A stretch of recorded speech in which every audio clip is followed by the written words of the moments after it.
Jamaican Folklore Series. Episode 2, The Chains on John's Road. Inspired by the legend of the Rolling Calf. Chapter 1. The road nobody walked after sunset. There were roads people avoided because they were dangerous. There were roads people avoided because they were lonely. And then there was John's Road. No one in Harmony Gap could remember exactly when it earned its reputation. The old people simply spoke of it as though it had always been that way. If a goat wandered onto John's Road after dark, no one went looking until morning. If a cart broke an axle there at sunset, the driver abandoned it where it stood. Even the stray dogs, those fearless creatures that chased mongoose through cane fields and barked at every passing shadow, stopped at the old stone bridge. They would whine, lower their tails, and turn back. Daniel noticed it on his third evening in the village. He had spent the day helping repair a leaking roof for Mr. Sinclair, whose small wooden house overlooked the valley. As the sun slipped behind the hills, he gathered his tools. "I'll take John's Road," he said casually. 3 men stopped hammering. Nobody answered. Finally, Mr. Sinclair climbed down from the ladder. His weathered hands brushed sawdust from his trousers. "You can walk anywhere you please in daylight," he said quietly. "But when darkness comes..." He looked toward the distant hills. "John's Road belongs to something else." Daniel smiled politely. He had heard enough stories since arriving in Harmony Gap to know every village had its legends. Miss Euphemia had warned him about the old Heeg. Now another story. He thanked the old carpenter and started home. Behind him, he heard only one sentence carried on the evening breeze. "Some stories don't chase believers. They chase witnesses." The words stayed with him longer than he cared to admit. As dusk settled over the valley, the first lanterns flickered to life. Tree frogs began their nightly chorus. A cool breeze stirred the bamboo. Far away, from somewhere beyond the old stone bridge, a faint metallic sound drifted through the darkness. Clang. Silence. Then again. Clang. Clang. Heavy. Slow. As though something enormous was dragging chains across the road. Daniel stopped walking. Every instinct urged him to keep moving. Instead, he listened. The sound came again. Closer this time. Clang. Clang. The night itself seemed to hold its breath. And somewhere beyond the bridge, something was coming. Chapter 2. The Bridge of Iron Echoes. The old stone bridge had crossed the Black River long before anyone in Harmony Gap could remember. Its builders were forgotten. Its age was guessed at rather than known. Some claimed enslaved men had laid its stones beneath the crack of overseers' whips. Others insisted it was even older, built upon a trail first walked by the island's earliest people. Whatever the truth, the bridge had seen generations come and go. It had carried wagons loaded with sugar cane, children on their way to school, newlyweds beginning their lives, funeral processions making one last journey. But after sunset, it carried only silence. Daniel found himself standing a few yards from its weathered entrance. Moonlight silvered every uneven stone. The river below moved lazily around moss-covered boulders, whispering against the banks. The air felt strangely heavy. Not hot. Not cold. Heavy. As though the night itself had become difficult to breathe. Then, the frogs stopped. Every one of them. The chorus that had filled the valley only moments before vanished at once. No insects. No breeze. No rustling leaves. Only clang. The sound rang across the bridge. Metal striking stone. Slow. Measured. Ancient. Daniel swallowed. His flashlight suddenly felt ridiculous in his hand. The narrow beam reached only halfway across the bridge before the darkness swallowed it whole. Again. Clang. Clang. This time the sound was followed by something else. A deep, ragged breath. Not human. Not quite animal. The hairs on the back of Daniel's neck rose. His grandmother had once told him that fear arrived before danger because God wanted people to have one last chance to leave. He wished he had listened to Mr. Sinclair. Another breath drifted across the bridge. Heavy. Wet. Close. The moon slipped behind a cloud. Darkness rushed over the valley. For one endless heartbeat, Daniel could see nothing at all. Then the moon returned. At the far end of the bridge, a shape stood motionless. Too large to be a man. Too broad to be a horse. Its outline shimmered through the mist, impossible to judge. Something thick hung from its neck.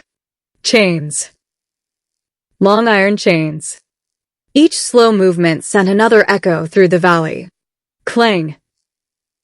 The figure lowered its head. Two eyes opened. Not glowing red. Not blazing white. Just pale. Cold. Watching. Daniel forgot every story he had dismissed as superstition. Because whatever stood on John's road was looking directly at him. And then it took its first step onto the bridge. Clang. The sound rolled through Harmony Gap like a church bell announcing something no one wanted to hear. Far away, lanterns began appearing in the village. People had heard it too. No one came closer. No one called out. They simply watched from a distance. Because everyone in Harmony Gap knew one thing. When the chains began to move, the rolling calf was already on the road. Chapter 3. The price of looking back. No one screamed. No one ran. Harmony Gap had learned long ago that panic only made the night listen harder. The villagers stood at the edge of the square, lanterns trembling in weathered hands. Old Mrs. Campbell slowly crossed herself. Mr. Sinclair removed his hat without saying a word. Miss Euphemia closed her eyes. Then she whispered something Daniel could not hear. The chains sounded again. Clang. Clang. Every echo seemed to shake the old bridge beneath the creature's weight. Daniel couldn't move. He wanted to. Every part of him screamed to run. Yet his feet remained rooted to the earth. The thing stepped forward again. Moonlight finally revealed its body. It was shaped like a calf. But no ordinary calf could ever have grown so large. Its shoulders stood nearly as high as a man's chest. Its hide was black as wet charcoal, swallowing the moonlight instead of reflecting it. Its horns curved backward like polished iron. Around its neck hung a collar of rusted chains so heavy they carved grooves into the creature's flesh. Every movement dragged another length of iron across the stones. Clang.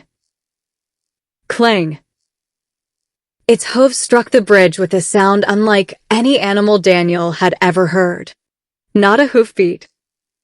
A hammer. As though iron itself had learned to walk. The rolling calf stopped halfway across the bridge. It lifted its head. Its nostrils flared, not sniffing the air. Searching. Searching for someone. Miss Euphemia's voice carried softly across the square. Don't let it choose you. Daniel turned toward her. She shook her head sharply. No. Don't look away from it. But don't meet its eyes either.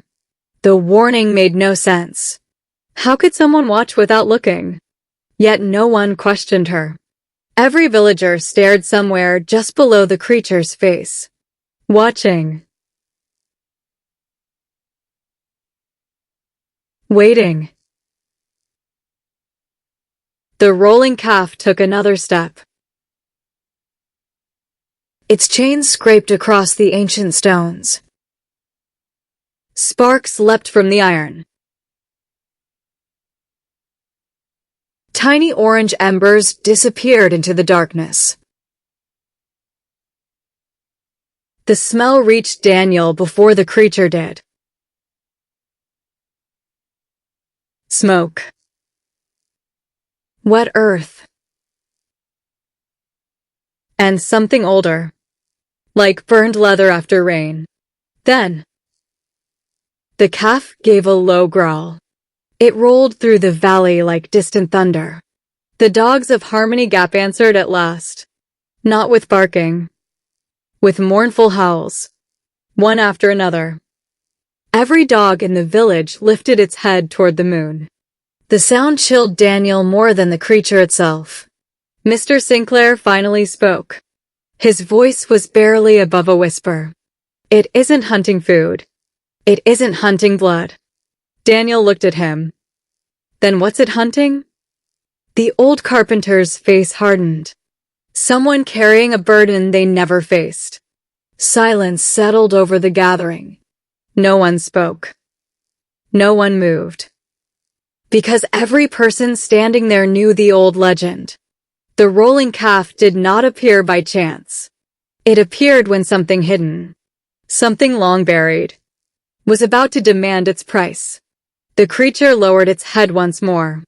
Its pale eyes swept slowly across the villagers. Past Mr. Sinclair. Past Miss Euphemia. Past the children hidden behind their parents. Then, it stopped. Its gaze settled on Daniel. The chains fell silent. For the first time that night, the rolling calf stood perfectly still. And Daniel realized it had not come to John's road because he was there. It had been waiting. For him. Chapter 4. The debt his grandfather never paid. Daniel felt every eye in the village turn toward him. The silence was heavier than the chains. He took one slow step backward. The rolling calf took one slow step forward. Clang. The iron echoed across the bridge. Daniel's heartbeat matched its rhythm. Miss Euphemia reached him first. She gripped his wrist with surprising strength. Don't run. I wasn't planning to. You are now. She could feel it. The panic rising beneath his calm face. The stories are true, Daniel whispered. Miss Euphemia looked toward the bridge. The stories are never the dangerous part. It's the truth hiding inside them. The rolling calf lowered its massive head. Steam drifted from its nostrils despite the warm Caribbean night. Its pale eyes never left Daniel. Not angry. Not hungry. Waiting. Mr. Sinclair approached slowly. His weathered face had gone pale. What was your grandfather's name? Daniel frowned. Samuel Bennett. Several villagers exchanged uneasy glances. Old Mrs. Campbell covered her mouth. Even the children seemed to understand something Daniel did not. Mr. Sinclair closed his eyes. So it is true. Daniel stared at him. What is? The old carpenter took a long breath. When your grandfather was a young man, he lived here. Daniel blinked. My grandfather never mentioned Harmony Gap. He wouldn't. He spent the rest of his life pretending this village never existed. Daniel felt the ground shift beneath him. His grandfather had spoken endlessly about Kingston, Montego Bay, America, construction jobs, family. But never. Harmony Gap. Never once. Miss Euphemia's voice softened. There was another young man, John Ellis. Daniel looked toward the old bridge. John's Road. She nodded. It was named after him. The lanterns flickered as the wind returned. For the first time that night, the bamboo whispered again. Mr. Sinclair continued. Your grandfather and John were closer than brothers. They worked together, fished together, dreamed about leaving together. Daniel listened without speaking. One rainy evening, they crossed that bridge with a mule carrying the wages for every laborer on the estate. The river had flooded. The bridge was slick. They argued. No one knows about what. Only that. John never came home. The words hung in the night. Daniel swallowed. My grandfather. Mr. Sinclair nodded. He crossed the bridge alone. He told everyone John slipped. But the village was never convinced. Another heavy clang rolled across the valley. The rolling calf scraped one iron hoof against the stones. Its chains rattled like restless memories. Miss Euphemia looked directly at Daniel. The old people believed John's restless spirit could never find peace. And the rolling calf began walking this road soon after. Daniel shook his head. You're saying this thing came because of something my grandfather did 60 years ago? No. Mr. Sinclair's answer came quietly. It came because the truth never did. Daniel looked again at the creature. Its pale eyes reflected neither hatred nor rage. Only patience. As though it had spent decades waiting for someone from the Bennett family to finally come home. Then, the rolling calf lifted one enormous hoof. It struck the bridge with enough force to shake loose dust from the ancient stones. Cling. The sound rolled through Harmony Gap. And, for the first time, the creature stepped completely off the bridge, onto John's Road, toward Daniel. Chapter 5. The Man Beneath the River. No one moved. The villagers had always believed one thing. The bridge marked the boundary. As long as the rolling calf remained upon it, there was still time. But now, it had crossed. Its iron hooves sank into the wet earth of John's Road. The chains behind it carved deep grooves through the mud. Clang. Clang. The sound no longer echoed. It was here. Daniel could smell the creature now. Wet stone. River moss. Old iron. And something else. Something strangely familiar. Like cedar wood left too long in rain. Miss Euphemia whispered. Keep your lantern high. Daniel obeyed without asking why. The warm light trembled in his hand. The rolling calf stopped. Its pale eyes fixed on the lantern. Not with fear. Recognition. The chains grew still. The wind disappeared again. Then, the creature lowered its massive head. Not in attack. In invitation. Daniel frowned. What is it doing? Mr. Sinclair answered in a voice barely above a whisper. It's asking. Asking what? For you to follow. Every villager stiffened. No, Miss Euphemia said immediately. You never follow. But... Daniel looked toward the bridge. The rolling calf turned slowly. It did not leave. It simply stood.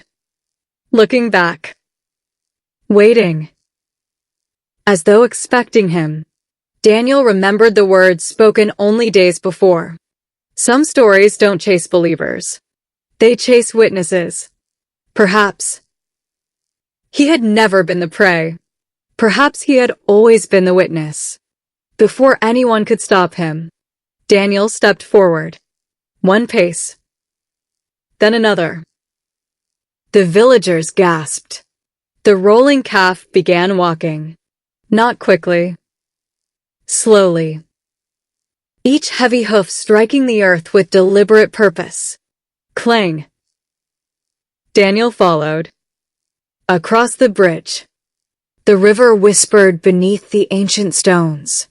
Halfway across, the creature stopped. It stamped one hoof. The bridge shuddered. A loose stone shifted. Then another. Water bubbled through a narrow crack. Daniel knelt. The lantern light reached into the dark water below. At first, he saw only his own reflection. Then, another face appeared beside it. A young man, barely older than Daniel. His clothes belonged to another generation. His expression held neither anger nor fear, only sadness. The figure raised one hand, pointing beneath the bridge. Daniel climbed carefully down the embankment. The river was lower than usual. Roots twisted through the mud. Fern leaves clung to the stones. Then, his lantern caught something buried beneath decades of silt. A rusted metal lockbox, half hidden beneath roots. Daniel pulled. It refused to move. Mr. Sinclair hurried down beside him. Together they worked until the box finally broke free. It was heavy, covered in mud. Its iron latch had almost disappeared beneath rust. Miss Euphemia stared without blinking. I haven't seen that since I was a little girl. Daniel slowly forced the lid open. Inside, wrapped in oilcloth that had somehow survived the years, lay a leather journal, a tarnished pocket watch, and a canvas pouch. Daniel opened the journal first. The first page was written in careful handwriting. Property of John Ellis. His breath caught. He turned the page. Inside was a list of names. Every laborer on the estate. Beside each name, an amount owed. The wages they had earned, never received.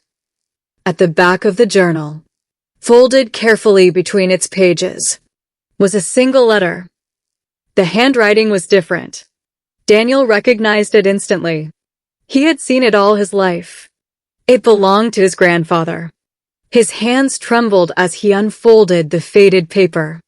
The first line read, "John, if anyone ever finds this, they deserve the truth." The rolling calf stood silently above on the bridge. Its chains no longer moved. For the first time in generations, the truth had begun to rise from beneath the river. Chapter 6. The letter beneath the mud. The night seemed to wait. Even the river slowed its whisper against the stones.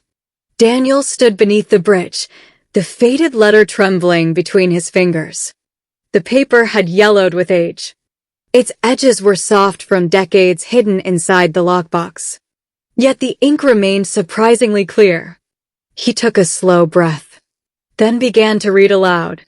"John, if these words ever find you, then I have failed in every way a man can fail another man. I told them you slipped. That is what everyone believes. It is not the truth. You tried to save the wages when the mule panicked on the bridge. I grabbed the lockbox instead of grabbing you. You fell into the flood. I heard you calling my name. I froze.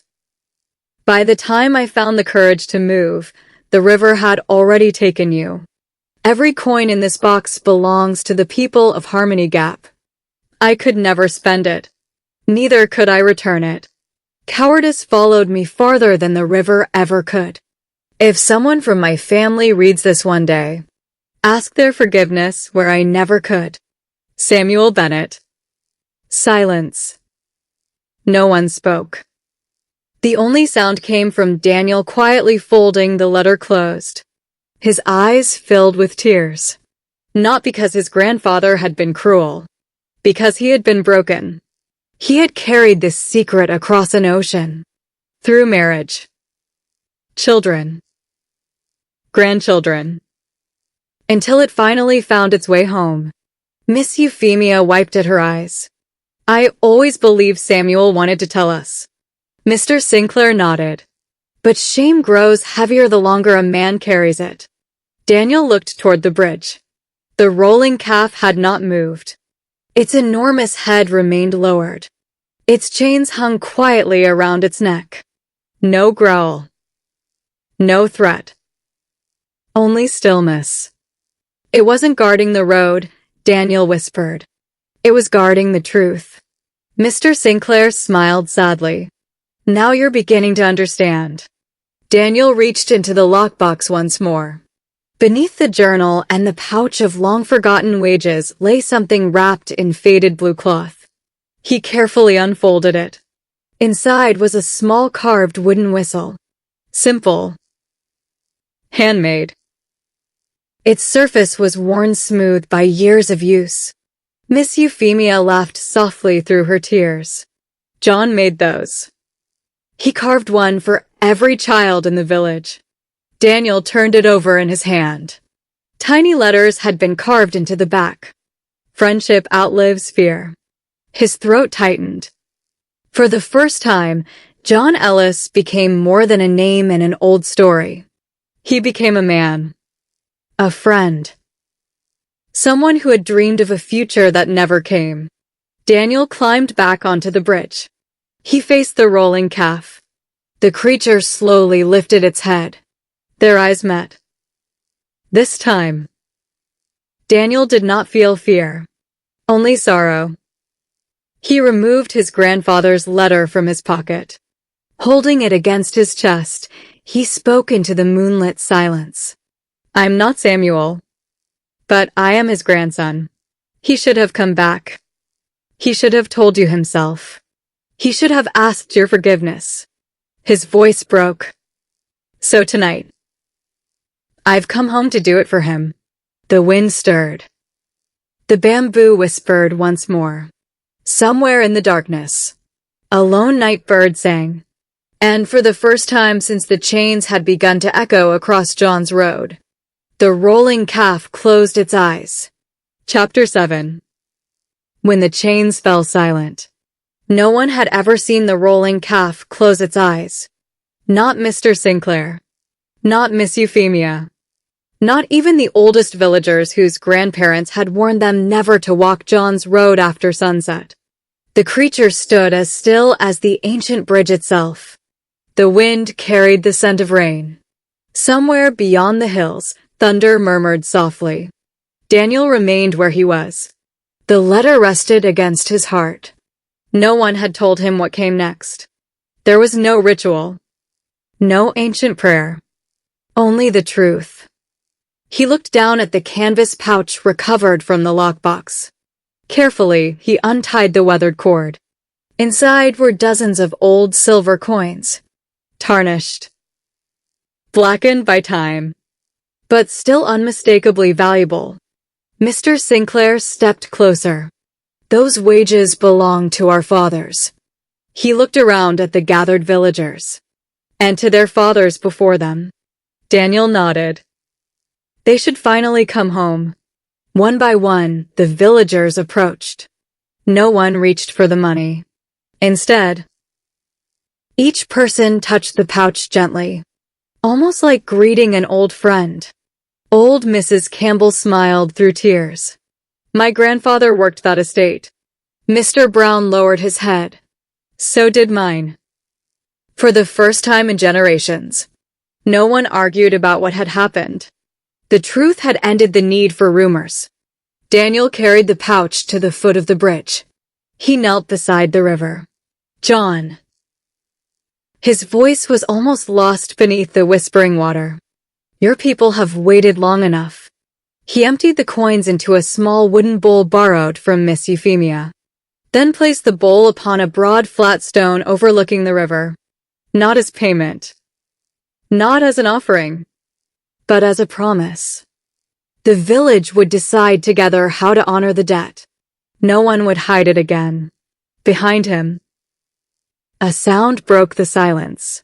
Not clang. Instead, a single link struck another gently. Ting. Daniel turned. The heavy collar around the rolling calf's neck had begun to change. One rusted chain slipped free. It fell to the bridge. Without force. Without violence. Another followed. Then another. Each link landed softly upon the ancient stones. The weight that had burdened the creature for decades slowly disappeared. The villagers watched without speaking. The great black calf lifted its head once more. Its pale eyes no longer carried the cold emptiness Daniel had first seen. There was peace in them now. The creature looked toward the river, toward the wooden bowl, toward the old bridge. Then, it took one final step. Moonlight surrounded its massive form, not brightly, gently. Like the first light before dawn, its outline became translucent. The heavy shoulders dissolved into silver mist. The great horns faded into the night sky. Last of all, the pale eyes closed once more, and the rolling calf was gone. Only the empty iron collar remained upon the bridge. The chains, silent at last. The valley seemed to breathe again. Tree frogs began their chorus. Crickets answered. A warm breeze swept through the bamboo. Harmony Gap sounded alive once more. Miss Euphemia smiled. Some spirits don't need revenge. She looked toward Daniel. They only need someone brave enough to tell the truth. Daniel gazed across the bridge one last time. For the first time since arriving in Harmony Gap, John's road no longer looked haunted. It simply looked like a road, waiting for tomorrow's footsteps. Some roads led home. The following morning, sunlight spilled gently across Harmony Gap. The hills glowed emerald after the night's rain. Roosters announced the dawn. Children laughed as they hurried toward the little schoolhouse. Life had returned to its familiar rhythm. Yet something had changed. For the first time in living memory, someone crossed John's road before breakfast. It was Mr. Brown. He walked slowly across the old stone bridge carrying a basket of bread for his sister. Halfway across, he stopped, looked around, smiled, then continued without hesitation. By noon, others followed. A farmer led 2 goats across the bridge. A young mother pushed her bicycle along the roadside. Even the village dogs bounded across the ancient stones, tails wagging, stopping only to splash in the shallow river below. The fear that had lived there for generations had quietly packed its bags and left. Daniel stood beside the silk cotton tree one last time before returning home. Its great branches stretched toward the sky, unmoving in the still morning air. He rested a hand against the rough bark. "Thank you," he whispered. Whether he was speaking to John Ellis, to his grandfather, or simply to the island itself, he couldn't say. Behind him, footsteps approached. Miss Euphemia carried a small bundle wrapped in blue cloth. "I think these belong to you." Inside was John Ellis's carved whistle, the old journal, and Samuel Bennett's letter. Daniel looked up. "I don't know if I should keep them." Miss Euphemia smiled. "You shouldn't." She pointed toward the tiny community library beside the church. "You should leave them where every child can read them, so nobody has to wait another 60 years to learn the truth." Daniel nodded. That afternoon, the villagers gathered together. Not for a funeral, not for a celebration, but for a beginning. The journal was placed inside a glass display case. Beside it rested the whistle, the faded letter, and a simple plaque carved by Mr. Sinclair. It read, "In memory of John Ellis, a good man, a loyal friend. May truth always find its way home." No one mentioned the rolling calf. No one needed to. Some stories did not end because people stopped believing them. They ended because the reason for them had finally been laid to rest. Back on the veranda, Papa Elias gently closed the old leather-bound book. The evening chorus of tree frogs had begun again. His lantern flickered softly beside his cup of bush tea. For a long moment, he simply looked out across the dark hills. Then he smiled. You know, people spend a lifetime trying to outrun the truth. He shook his head gently. But truth has patient feet. It doesn't chase you. It simply waits. Until you're ready to walk back toward it. If there's someone you've been meaning to forgive, or someone you've been meaning to ask forgiveness from, don't wait. Some roads are much easier to travel in daylight. He reached for the lantern. Its warm glow danced across the veranda. Thank you for spending another evening with me. Impapalias. And I'll be right here when you're ready for another story. The lantern flame grew smaller. The night reclaimed the hills. And just before darkness filled the screen, Papa Elias' familiar voice returned one last time. Walk good. And remember, every road leaves footprints. The lantern went out.